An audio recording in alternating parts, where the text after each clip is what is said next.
Hello everyone, welcome to the first online talks from the Florence School. We're very happy to start this new series. Thank you all for participating in the discussion. So with me here today I have Thomas-Olivier Léautier, and we will be discussing his new book. His new book has just been published by the MIT Press. It's called Imperfect Markets and Imperfect Regulation. So for who doesn't know Thomas-Olivier Léautier, he has a PhD from MIT. He had 3 incredible supervisors there, of which 2 won the Nobel Prize. After he worked in McKinsey in the US for a while, and now currently he's a research associate at the TSE, Toulouse School of Economics, and his main activity is being the director of the EDF Corporate School of Management. So Thomas-Olivier, can you tell us a bit more about the story behind the book? There's a beautiful preface, a foreword, but maybe you can also explain a bit. Is it a chronicle of your research life, or how should we see the book? Well, thanks. Well, hello everyone. As Tim mentioned, I've been fortunate enough to study and to work in the power industry at a very, very exciting time. So I was at MIT as a graduate student in the late 1990s. There was the opening of the market in the United States. Very exciting time where people were thinking about how do we organize markets. And then from then on, I went to work for McKinsey & Company, which was a consulting firm, which was advising electricity company how to operate in those new markets that were just created. And it was a great experience being a consultant to actually put in practice the theory that I just studied as a student. One of the most memorable experience for me was the work we did for the New England ISO, the system operator in New England. And here we were really testing theory against practice, against policy objectives, against the reality of running a power market. And that really was a terrific experience. After some time at McKinsey, I went back to academia. I was lucky to get an offer from the University of Toulouse, the Toulouse School of Economics. I was there with Jean Tirole and with other researchers, and I was able to go back to theory and put some math around some of the issues that I'd experienced as a practitioner. And in a way, this book tells that story. What I try to do with the book is to explain the theory in the simplest possible manner, with text, with words, with graphics, with as little equations as I can, but also to show how the theory may sometimes contradict the views that policymakers have, and highlight the tension between microeconomics, which is pretty straightforward, and policymakers. And that's the main theme of this book, which is we need to understand the microeconomics. We need to understand how the markets work, but also need to understand that policymaking goes beyond economics, and that there are other variables, or there are other decisions, the factors that come into the policy decisions, and we need to understand those. So that's what the book is about. Tim? Thank you very much for this introduction. So the book has a wide scope. First talk about wholesale, then about retail, then about networks, and then there are policy issues. So there are 4 parts. We cannot discuss everything in the next 40 minutes. So therefore, I picked out together with Thomas two issues which highlight very strongly this tension between microeconomics and political economy or policy issues at the one hand. So we took these 2 because they are also very relevant today. So first we'll talk about peak load pricing versus capacity mechanisms. After we talk about nodal pricing versus zonal pricing, and then we end with a Q&A for the audience. So I'll keep track of the time. So first, I think it's a beautiful title of the chapter introducing wholesale markets. It's Marcel Boiteux forever. He was one of the probably the most famous French energy economists to date, who worked at EDF, I think, all his life, and was at the basis of very important theoretical principles. So peak load pricing actually peak load pricing came into the news very recently. This is some tweets from Texas, I think it was in July, and it became very hot. And suddenly the prices hit very high, I think up to $9,000 per megawatt hour. So there was a lot of fuzz about it. And on one hand, as you can see, people were scared or afraid or were not happy. On the other hand, people said this is exactly what power markets are supposed to do. So, Thomas-Olivier, can you explain a bit better in how in your book you describe peak load pricing and what we should learn from it, and why is it important that we apply this concept? This is one of the most important issues for power markets and for design of power markets. So let me just give you an analogy. Let's think about hotel rooms let's say at the beach. So what you have from an economic perspective, you have a facility, the hotel, which has a fixed number of rooms. And demand for rooms, your hotel is at the beach, varies between the summer and the winter. So in the winter, nobody wants your room because nobody wants to go at the beach in the winter. So if somebody shows up, essentially you're going to be willing to sell the room at something that's very close to the variable cost. So the cost of maybe fixing the room, cleaning it up, breakfast, whatever. In the summer, your hotel will be full. There'll be more people willing to stay in your hotel than there'll be rooms available. So then you will raise the price of your room, and the price will be set by the value that the customers are willing to pay for the room, and specifically the value of the last customer which is willing to pay for your room. So what you have is a system where the price in the winter, what we call off-peak, is set by the variable cost of production, and the price on peak in the summer is set by the willingness to pay of the marginal user, the marginal resident in your room. What makes that happen is that you have a fixed capacity and you have demand that varies over time. That insight, which we call peak load pricing, is sometimes called yield management. It applies to hotel rooms. It applies to airline tickets. It applies to a lot of economic goods that share the same features. It also applies to electricity. The main characteristic of electricity market is that off-peak, power plants make small margin. Most of the margin comes from the few hours where the price goes very high and is determined by the valuation that people are willing to pay for power. So in the long-term equilibrium, the operating margin during those high-priced hours has to cover the capital cost of a power plant. All that is at the margin. So to give you some ideas of the number, variable cost of peak price, you're talking about 20 to 50 euros per megawatt hour. On peak price, you need to cover the fixed cost. The fixed cost is about 60,000 euros per megawatt per year. So the on-peak operating margin has to be 60,000 euros per megawatt per year. So that is either 60 hours at 1,000, 30 hours at 2,000, 1,000, 1 hour at 60,000. It's multiple combination. But what you see is that in the power business, the equilibrium in a perfectly competitive market with no imperfection whatsoever, the equilibrium leads to on-peak prices for a few hours of the year, which are 5, 6, 8, potentially 10,000 euros per megawatt hour, and off-peak prices, which are hovering between 20 and 50. So you have on-peak prices that could be 20, 50 times higher than off-peak prices. And that's what comes from the microeconomics. And that's what you see in the graph on the screen that you have, is that prices, as an economist, you tell me, well, prices go up to $9,000 a megawatt hour for a few hours. I'll tell you, well, that's not only normal, but this is good.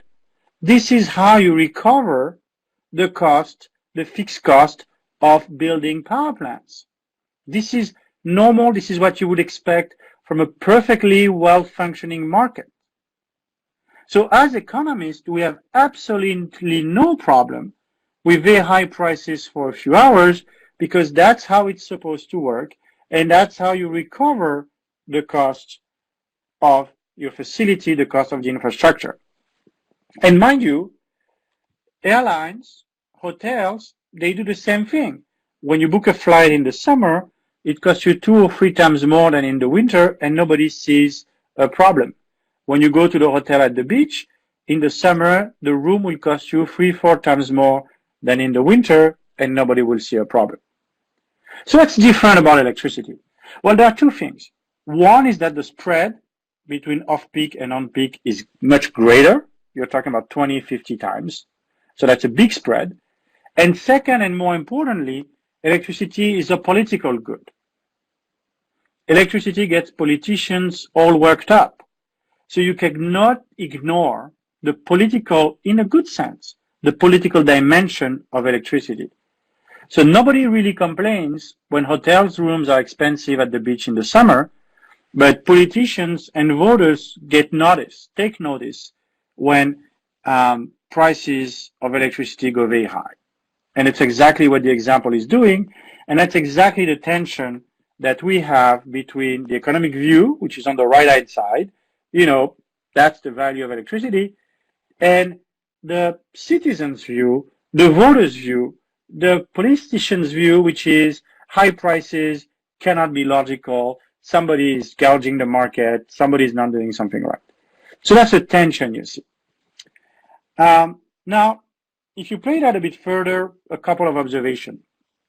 Number one, of course there is a risk of market power.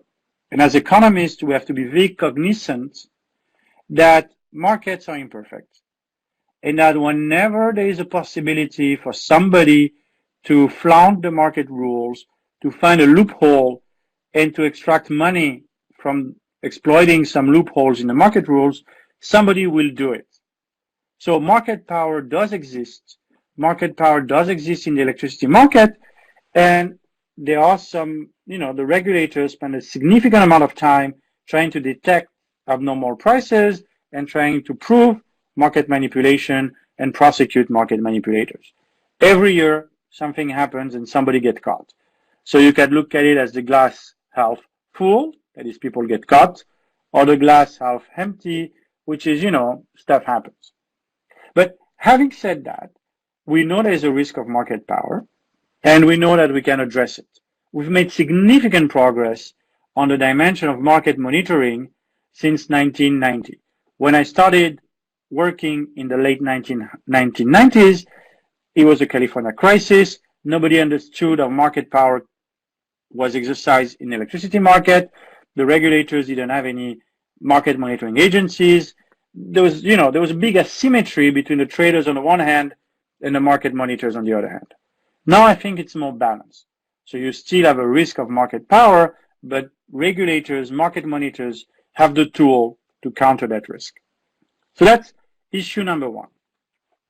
Issue number two is if you do not have peak load pricing, how do you finance capacity? Right? Because I told you, you need those high prices for a few hours to cover the fixed cost of generation. If you prevent the prices from going high because you say it's concern, you have market power concern, you have concern about fairness, you have concerns, how do you pay for the capacity? And then you need to create another market for capacity. So all of a sudden, instead of having one market, which is an energy market, which is an energy-only market, you need two markets. You need a market for megawatt hour for electricity, which prices you cap, and you need another market for capacity that you need to be set up in parallel. And that makes for a more complicated market infrastructure because you go from one to two markets. You need to have different market rules, and you need to check that market power is not exercised, and so on and so forth. More importantly, if you set up a capacity market, the price signal in the energy market has less value. because the price, the scarcity value, which occurs when all the rooms in your hotel are full or when your system is at capacity, the scarcity value gets shared between the energy market and the capacity market. So the information contained in the price is going down. And that's one of the big drawbacks of having a capacity market, which is that you lose the value of the signal in the energy market.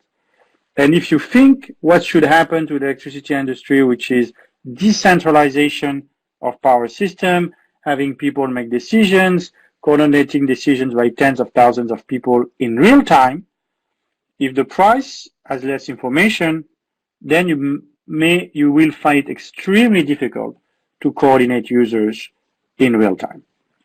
So that's just in a nutshell the debate. On the one hand, you have economic thought.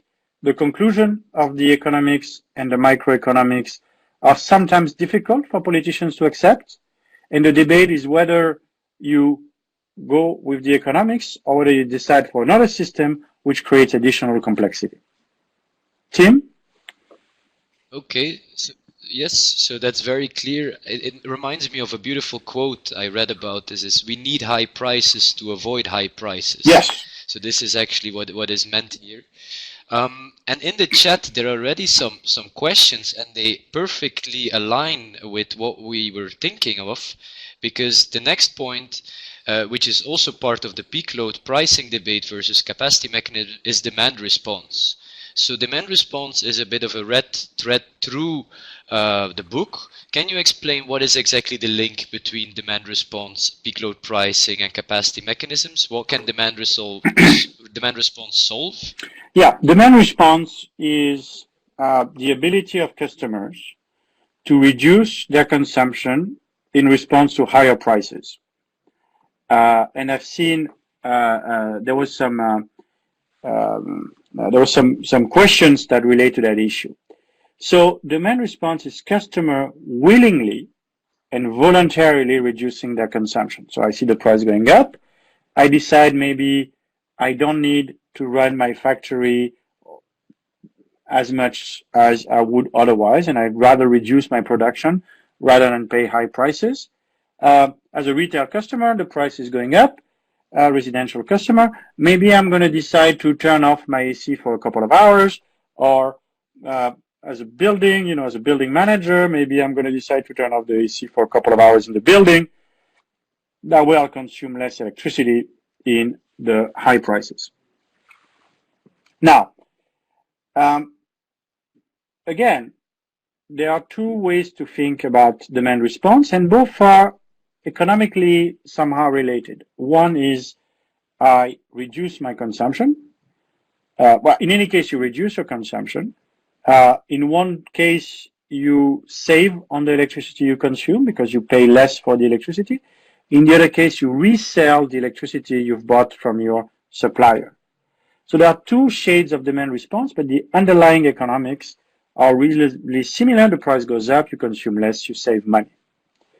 Now, if you don't have peak load pricing, if you don't have those high price hours, how do you know when to reduce your consumption?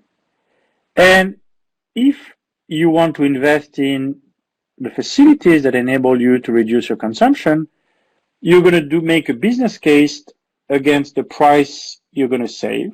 And if the price don't go high enough, you will not invest in the ability to reduce your consumption. So exactly as Tim said, you need high prices to give people the incentive to invest in demand response. But then the more people invest in demand response, the less high the prices go because demand is more elastic. So there's a few numbers here that you can do with a simple model. So it's a very simplistic model. I don't claim it's exactly accurate for every kind of country, every kind of situation, but it gives you a sense for what's happening. So let's look at the top of the table. I'm assuming that demand is very elastic. There are two cases, high elasticity or low elasticity. If demand is very elastic, is only 15% or 14% of customers respond to price. You have 158 hours of peak hours in the year, which is about 1.8% of the hours, and the maximum price is 997 euros per megawatt hour. If all customers respond to prices, so if demand response is general, the number of peak hours increases because all of a sudden you have more hours, but you have more hours at a lower price. So it's like the hotel, right? Hotel demand for hotel is fairly elastic. So the on-peak period for hotel at the beach is about 3 months. So the more you have demand response in electricity, the more the peak hours will be spread over a long period. Therefore, the lower the prices will need to go to cover the fixed cost. And in that particular case, you see peak price at about 335 euros per megawatt hours. It's 6, 7, 8 times the price you see off peak. So all of a sudden, the political problem becomes much more manageable. It's exactly as Tim said, because you have high prices, you have demand response, and therefore the prices don't go as high, and you become a normal industry where the price goes up and down, but people are comfortable that it remains within acceptable boundaries. Tim? Yes, yes. So one point is this: it makes the high prices less high, thus more acceptable. And also there was the question of Philippe that maybe sometimes we have to interrupt the system, and so that's also, I think, the virtue described in the book is that if you have enough of demand response, you won't have to administratively cut your loads anymore because there will be enough demand responding. So it's a bit of a dynamic effect. If you don't have high prices, you don't have demand response. If you don't have demand response, you have to cut administratively with high prices. So you need them all to work in order to let the whole thing work. Is that correct? That is absolutely correct. That is absolutely correct. And I see a lot of questions about curtailment, the vol, and so on and so forth. Really, the challenge is whether you have, whether you say you have a production-driven market, which is the way it was built historically, where we don't have prices, where we don't have demand response, where we say, well, we have to meet demand all the time. Demand is very inelastic. We don't want to have demand response. We meet demand all the time, or a very important fraction of time. And then you build a lot of capacity and you pay for it, which is the way it was done in the past. But there's another way, which is, again, very easy to say as an economist on a webinar on a Thursday afternoon. It's very easy to say. I think it's very tricky to do politically. But the other way is to say, let's have customers face the real-time price. Let's have them respond to real-time prices. And if enough of them do it voluntarily, you do not need to curtail customers because there'll be enough demand response. There'll be enough voluntary reduction of demand by people who save or prefer to save rather than consume electricity. And once you do that, you don't need to shut down anyone, and you just have a market that works the way a market should be working. Tim? Yes, yeah, that was for me a very interesting point. Reading the book really opened my eyes. We have to move on to the next topic. We have a bit of Q&A at the end, but already this is such a rich topic that we can go on for hours. But we go to networks. So again, a beautiful title of the book, the first chapter on network issues, is Schweppe meets Boiteux. So Fred Schweppe was an MIT professor, one of the most important, I think, energy economists or electricity economists of the last decade. So what we want to discuss here is, again, this microeconomics versus political economy. So we see in Europe that we have the zonal pricing approach. We see redispatch cost skyrocketing, going very high.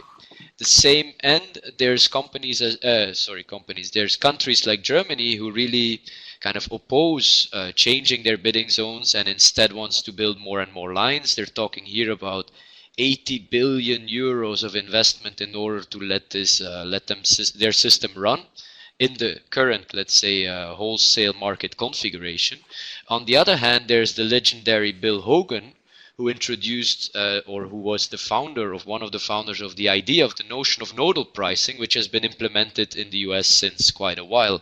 So Thomas-Olivier, can you explain a bit, because I think Sure. you were there at the time that they started to roll out nodal prices, about like why did they do it? Did they have any problems with it? Why is Europe kind of not going for that idea? How Yeah, that's in a way that's exactly the same issue as the one of peak load pricing. Nodal pricing says that essentially markets, electricity markets, it's a network, and you have different points of the network, and when the lines that link the network are not congested, are not operated at capacity, which is exactly when you have more rooms in your hotel than people wanting to use the hotel. In that case, transmission doesn't cost you anything because transmitting the megawatt hours, the variable cost is close to zero. We'll just ignore losses for the moment. It doesn't really make a difference. So transmission doesn't cost you anything. The price of power is the same in your different locations. Once lines on the networks are congested, that is, once you reach the capacity of the transmission line, it's exactly as in peak load pricing, you have capacity constraints. You have as more people that want to use the hotel than the number of rooms in the hotel. When that happens, the price in the market starts to be different. They diverge, and the price in every market balances supply and demand. That is, it's either the variable cost in that market, or if you also have customers, it's the variable value, the value of the marginal unit in that market. And the prices across markets are related by the carrying capacity of the market, of the transmission grid. So mechanically, your single market splits in sub-markets, which are in equilibrium locally, but there's also a global equilibrium depending on the constraints on the transmission line. So that's the thing. In the US, the unit for market, what I call a sub-market, has been the smallest possible unit on a transmission grid, which is a node, which is essentially any point on the transmission grid, a substation, a place where two lines are connected, anything where a generator is connected, where the link to the distribution network, any point which is called a node on the power network is a sub-market. So potentially you have to set a price for every point on the network. So to give you an order of magnitude, in Texas, there are about 10,000 nodes, so 10,000 prices in the Texas market. In the PJM or in California, the order of magnitude is the same. So you have literally thousands of prices. In Europe, we said, no, we don't want to do it this way. A sub-market is a country. So there's only one price for France, one price for Germany. So we recognize that France and Germany may be different sub-markets. So they may have different prices when the interconnection between France and Germany is constrained. So they may have different prices, but within France and within Germany, we have only one price. So what explains that difference? Well, there are good and bad reasons. In Europe, the networks were national. We had a power network in France operated by a single company. We had multiple companies in Germany, but they ran the power network, and there was very little congestion within each country. So the French say, well, there's very little congestion, so we don't need to have many prices for France because most of the time the network within France is not congested. In the United States, there was significant congestion because the power companies were small.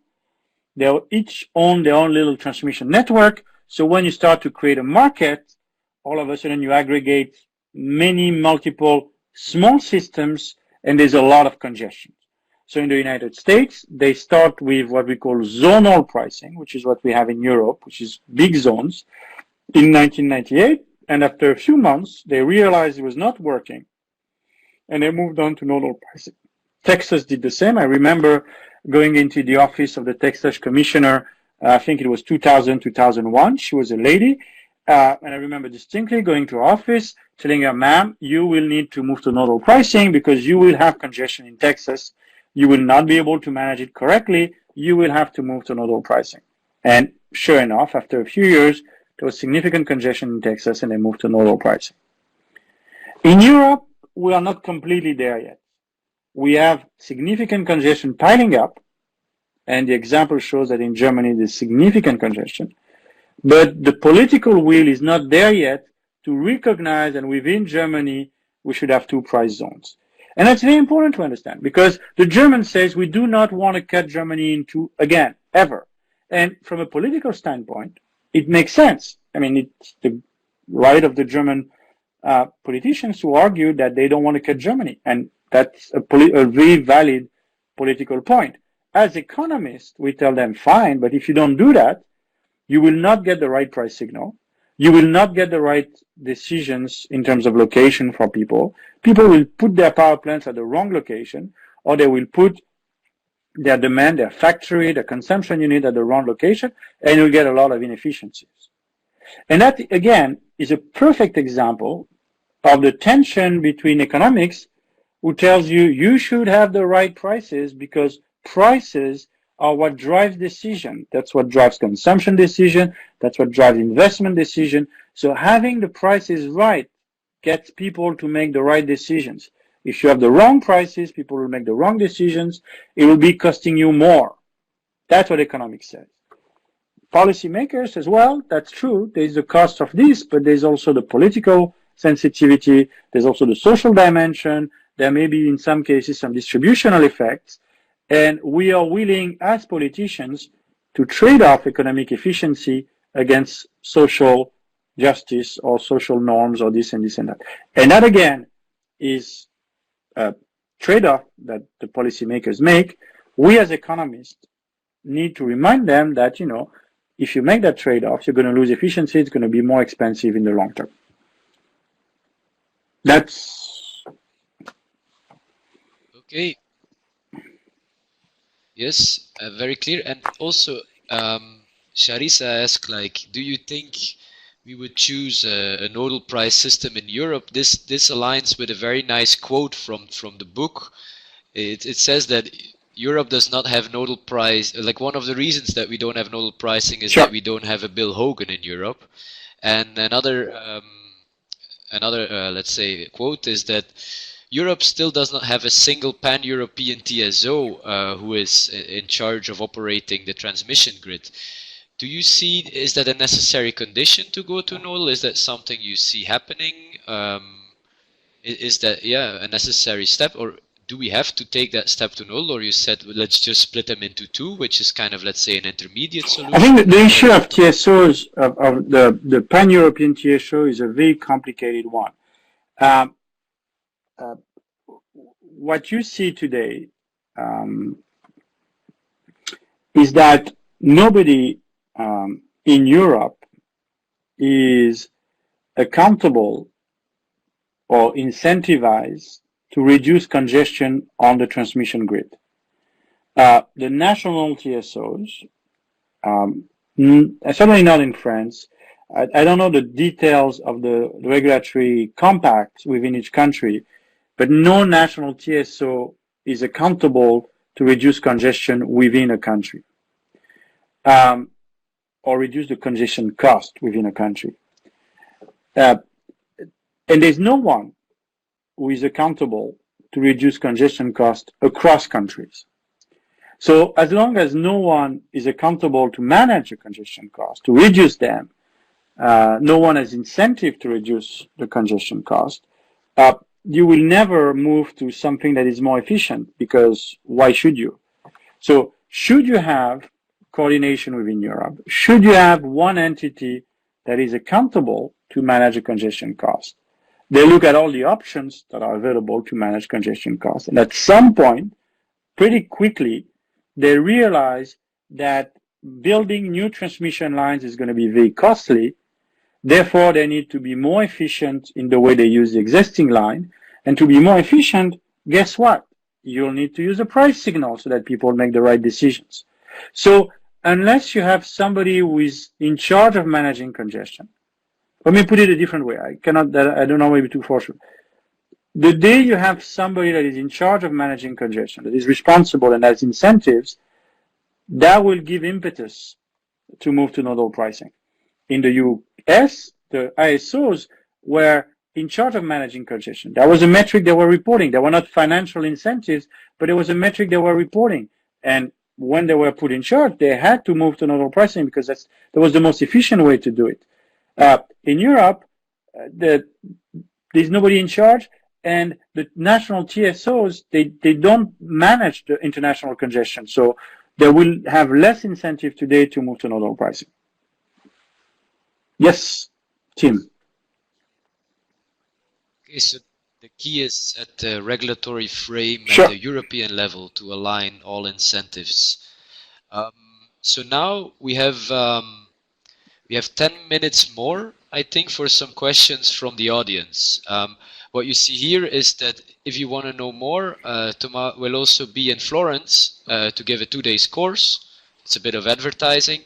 And at the Florence School, we also have a training on network codes, which is exactly about zonal pricing and versus not exactly about that, but it's one of the topics of that. So if you want more information about these courses, of course, beyond already the book, because we illustrated, I think, during these past 40 minutes, what is the style of the book or the type of issues it's tackled and the way these issues are tackled. So please, everybody who wants to go forward. I see Manuel posted a question.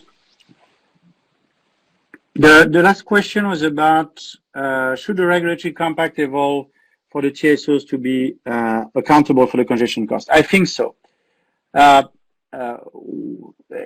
What's going to happen, let me just step back.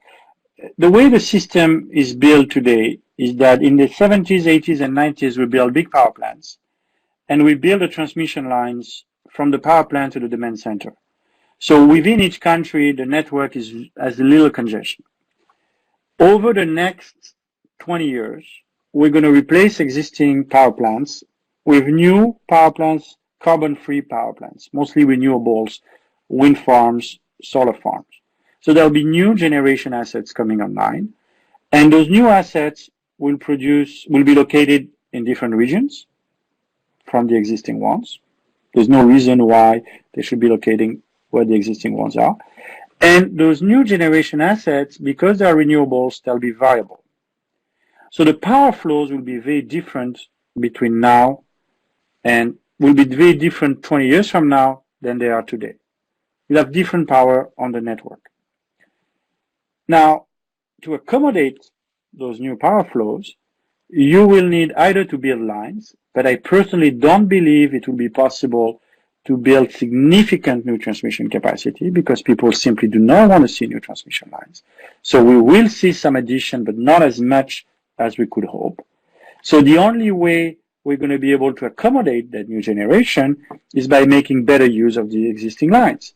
And the people who are going to have to do that are the TSOs who are going to be smarter about the way they use the existing networks. They'll use dynamic rating. They'll do lots of technical, software-based, database stuff that will get the better usage of the existing line. Just to give you an order of magnitude, the line, I believe it's between Switzerland and France or Switzerland and Germany, is used at 25% of its capacity. Because the way the network operators coordinate to use the network, they use only 1/4 of the capacity.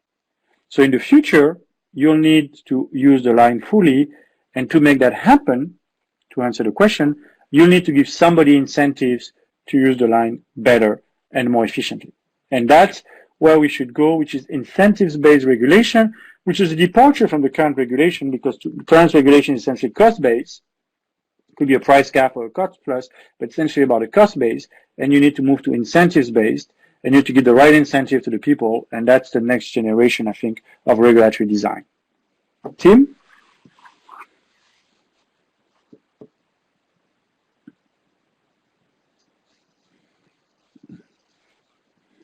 Sorry, my mic was off. I see some people are typing, but I also saw a question about, we see many capacity mechanisms today in Europe.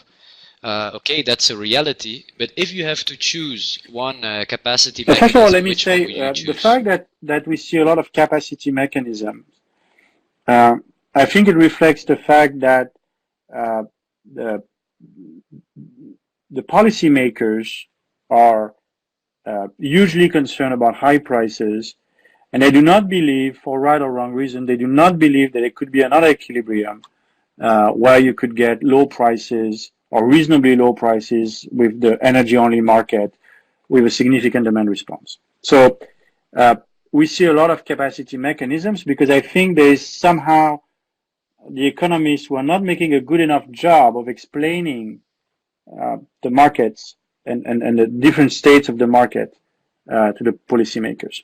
Now, within the possible designs, I think the financial reliability option, and I discussed that in my book, there are some technical issues, but the financial reliability option works better than all other mechanisms, whereby the producers have to essentially sell an option to the market, and if the price goes above a certain value, they have to give the money back, and that has some good incentives property. Having said that, I want to emphasize that designing a capacity market is a very tricky exercise. It's very complex, and what you see often is countries designing one market and then 2 years later having to design it again, and then 2 years later having to redesign it.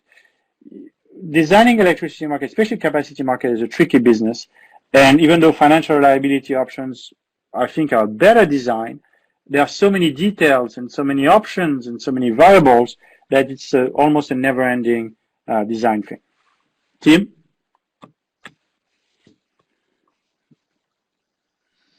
Yeah, so Yes. it's a difficult business, but also a good business, as described in the book. There were two other questions which I would like to combine. There's often arguments in Europe against nodal pricing, and I think Axel says one. It's what about liquidity? If it's like separated in different nodes and we don't have one big pool anymore. And what about computational burden? I think it was Manuel saying it. I think those are two. I think those are very legitimate concerns. My observation is that, again, in Texas, in the United States, they manage both the liquidity problem. I mean, I believe there's liquidity in American markets, not at every node, but there are liquidity. Traders actually will find the nodes that are more important to trade, and so on and so forth. And computationally, it's been done in the US for 10 years. Moore's law. I don't think those are insurmountable. Let me tell you what I think is going to happen is that right now congestion is still manageable, but within a few years, and I cannot tell you whether it's 3, 5, or 10 years, congestion costs will be so high that there will be no other choice but to go to nodal pricing. And that would be, in a way, a good thing, because that would be the best way that we will have then to reduce congestion to more manageable levels. So yes, computational cost is high. Yes, there are some issues about liquidity, but weighed against high congestion cost, that'll be the price to pay. Tim?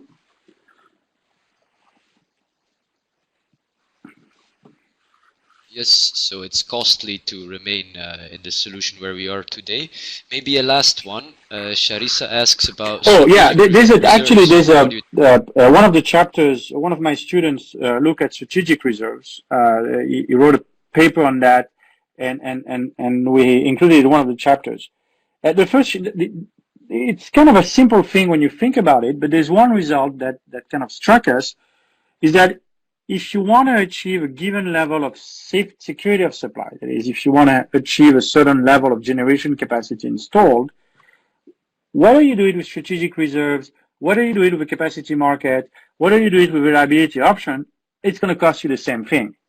At the end of the day, there'll be different levels of energy prices, there'll be different payments made to generators, whether it comes in forms of capacity payments, strategic reserves payment, But at the end of the day, if you want to have 120, just to give a number, gigawatt of generation capacity installed, it's going to cost you the same way. Those strategic reserves are economically the same instrument as a capacity market.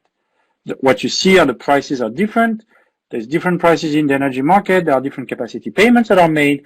But if you want to achieve the same level of security of supply, well, you'll need the same payment to the generators.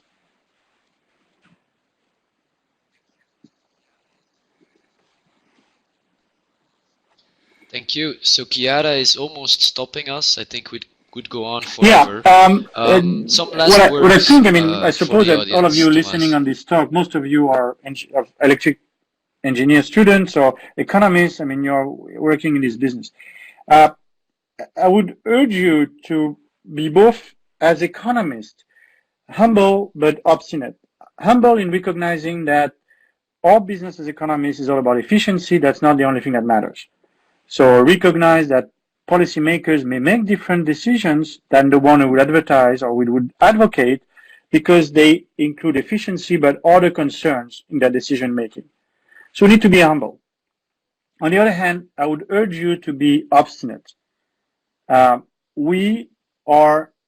Economics is all about efficiency, and we should keep harping and repeating efficiency because at the end of the day, that's what drives costs down. And when you look at the energy transition we have to make, which is to go from 80%